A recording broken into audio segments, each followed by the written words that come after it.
Sir भाड्यामध्ये दरवाढ झाली आहे एसटी आणि टॅक्सी पाशवी बहुमत घेतल्यानंतर आणि मतावर डाका टाकल्यानंतर जनतेचे प्रश्नाला लक्ष देण्यापेक्षा जनतेची लूट करणं हा सरकारचा उद्देश आहे। मूठभर साखर कारखान्याचे कर्ज माफ करण्याचं धोरण सरकारने घेतलं, कोट्यावधी रुपयाचं कर्ज त्यांचं माफ केलं आणि एकीकडे एस टीचे भाडे वाढवणं, टॅक्सी बसेसचे भाव वाढवणं आणि इलेक्ट्रिकचे भाव वाढवून जनतेची लूट, सामान्य लोकांची लूट करणं आणि मूठभर लोकांना श्रीमंत करणं हा सरकारचा उद्देश आहे। त्याचा निषेध आम्ही करतो।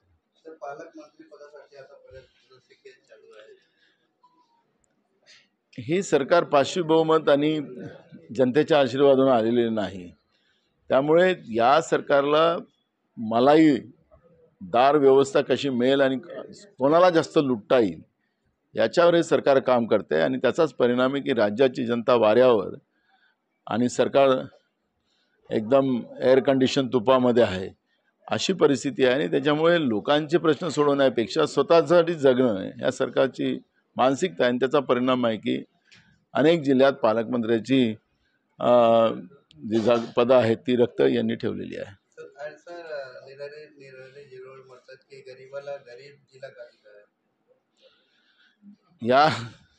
या सरकारमधला ताळमेळ कुठंच आपल्याला पाहायला मिळत नाही आणि हे सरकार आपल्या मरणानेच मरणार आहे, तर त्याला मरू दे।